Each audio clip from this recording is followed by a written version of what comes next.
And welcome back to the Kansas City Royals franchise mode here on MLB The Show 23. Doing the All-Star break in today's video. Just going to get through some things with the draft, simming along till July. We will have someone in the home run derby. You can probably guess that based off the last episode. And then the All-Star game as well, because the Royals are finally in a position where we will have multiple All-Stars. Kansas City, though, heading into the All-Star break, about 14 games over 500, 13 games over 500 as we head to the Major League Draft.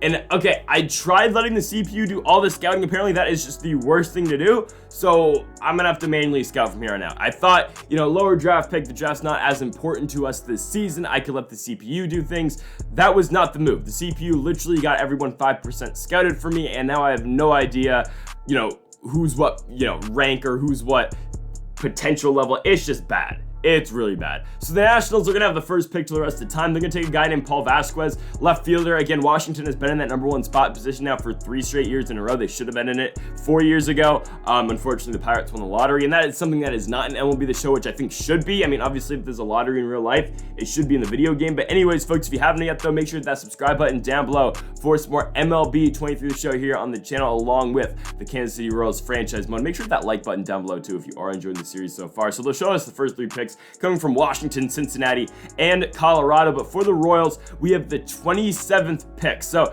not much really going on for us. Of course, we will have that first round spot, but when you look at these guys on the board, a lot of relief pitchers. We could get that closing pitcher who's currently number 1 on the board, but if we want to really look at a position player, we're going to be kind of dipping down to some guys with not guaranteed potential levels. Like, we can get Mariano Velasquez. The worst case for that guy, he's B potential, and he could be an 80 overall. He could be a guy that could be in our bullpen right away. But honestly, I don't want to emphasize getting relief arms. As you look at our positional rankings, we have the 6th best bullpen in the major leagues. We have the 17th best closer. Sure, that's Blake Trinan, but Trinan's been really good, and we've kind of already made it out to be that after this season, Blake Trinan's going to move on, and we are going to move on to Scott Barlow. So I'm going to take a shortstop and take Darian Hoffman. Now, obviously, Hoffman will not be the future shortstop of this team. He is 21 years old, so we're looking for a guy who's a little bit more major league ready.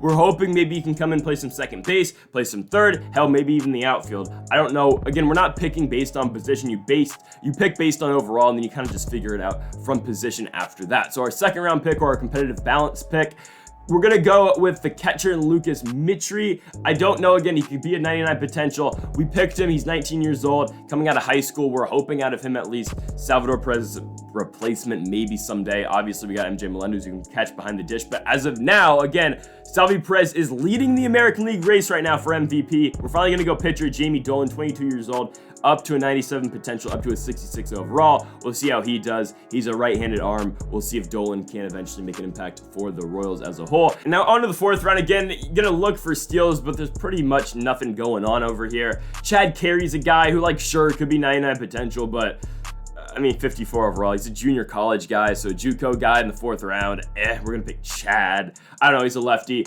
That should do it for our drafts. I didn't actually mean to hit some rest of draft. We're not gonna get our final 2 picks. That is fine. Again, 1 game above currently the Minnesota Twins in the division are the Royals. Darian Hoffman, again, our first round pick, but anything can happen as we lose the Brewers. I believe the Twins lost on that Sunday as well. So both squads, 1 game separating them in the race for the AL Central. We have 1 guy in the home run derby. Obviously, it would be Salvador Perez. He leads the MLB in home runs. 33 home runs from Salvador Perez. And this is a guy that we considered either A, trading, or B, just having hit lefties.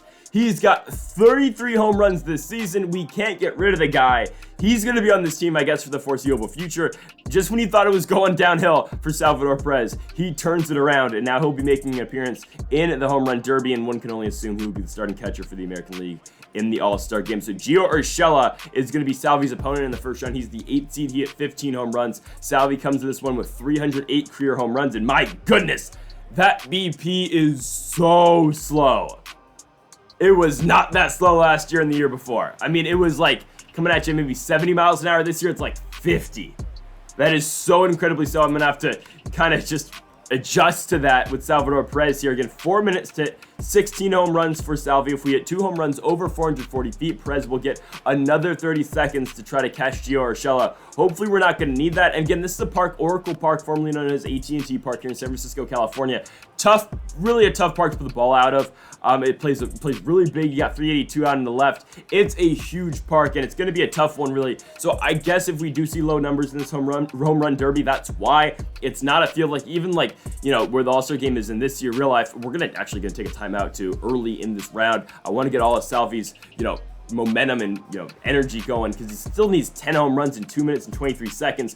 Hopefully we can get that bonus. We need two 440-foot home runs, and again, we're not really playing at any elevation. We're playing at sea level basically here in San Francisco, so it's not like anything like at used to be Safeco or T-Mobile Park in Seattle. I mean, you have that, in Seattle, it's pretty short out there to the corners. It's not Colorado, obviously, where you can just hit bombs. It's not even like a field like Atlanta, where it is somewhat easy to hit home runs out into right field. This is a tough park to put the ball out of. You can see low numbers in this home run derby. We're down by 6 with 1:20 left. We needed that 440-foot home run. We still need 6 out of Salvi. It's getting scary here against the 8 seed in the Dodgers. Gio Urshela, that ball is out and left. Need 5 in a minute. We're not going to get that, so we need the 440-foot home run. That one's out, but it's 435. Come on, Salvi. Need this one. Cranking it in left field. There you go. All right.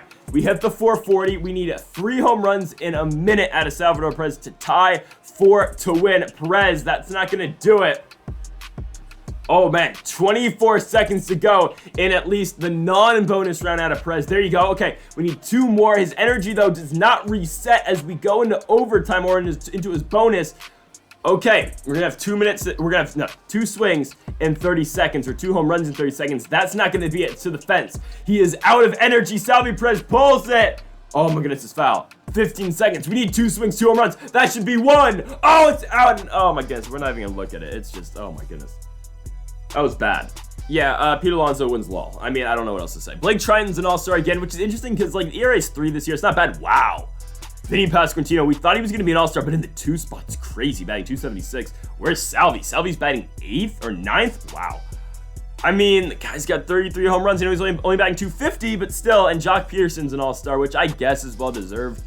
So we will have 4 all-stars this season in Perez, Pasquantino, Trinan, and of course Jock Peterson. We'll take it. 4 all-stars for this Royals team is huge, considering the last 2 years we've only had 1 all-star. 2 years ago it was just Salvador Perez, and last year it was just Blake Trinan. We didn't even go into the all-star game last season because, I mean, there's nothing really to show. Blake Trinan didn't even pitch. So tonight we will try to get Trinan on the bump. We will try to get at-bats for all 3 of our guys. Of course, Peterson coming off the bench, and Pasquantino and Perez will be starting. So let's do it, man. The all-star game between the American League and the National League. There are your lineups. You've got a lot of Dodgers and Padres on the other side, and a lot of Phillies.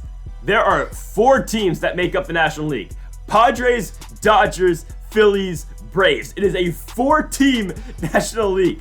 What is going on, at least for the starters? That is crazy. All right, so Pasquantino batting in the 2 spot against the Phillies, Zach Wheeler. And on the 3-2 pitch, Wheeler just going to lose Pasquantino, so Pasquantino will walk. We will now move on to Salvi Perez's first at-bat here in the top of the second. Wheeler still pitching, and Perez just going to hit one on the ground at first base. He'll do it for the second inning. Perez is 0 for 1. That's fine. We go to the top of the third. Spencer Strider now pitching for the National League. Pasquantino takes him deep. Circle change down. I don't know where that landed. Hopefully in the McCovey Cove. But Vinny Pasquantino goes 406 feet. Takes Spencer Strider yard.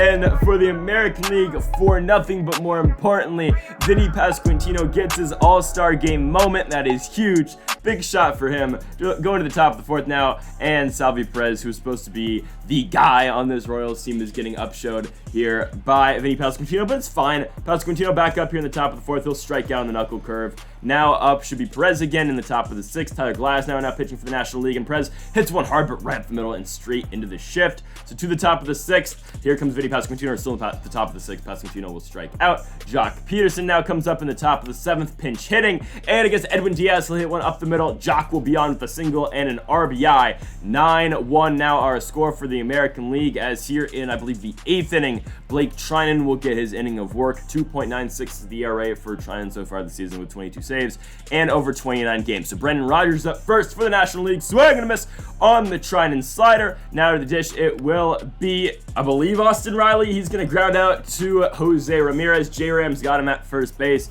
William Contreras now the 1-2 pitch. Swing and a miss. Trinan goes 1-2-3 in the All-Star game. Back-to-back appearances for him. And to the bottom of the 9th, Felix Bautista coming out for, not to say, but he'll just end this game right there on the curveball. The American League will defeat the National League, and again, it doesn't really matter the result, but just a good showcase for our guys. Of course, Salvi Perez, Blake Trinan for Salvi. This was his 9th All-Star Game appearance, for Blake Trinan his 3rd, and for Jock Peterson his 3rd as well, and of course for Vinny Pasquantino his 1st, hopefully, of many. So folks, thank you all for watching episode number 41 of the Kansas City Royals franchise mode here on MLB 23 The Show. Tomorrow we'll get back, of course, with the Royals as a whole, as a team, trying to make their push to the American League Central title. So folks, thank you all for watching. Make sure that subscribe button down below for more. Make sure to like if you are enjoying the series so far. Give us a for watching, and Mamba forever.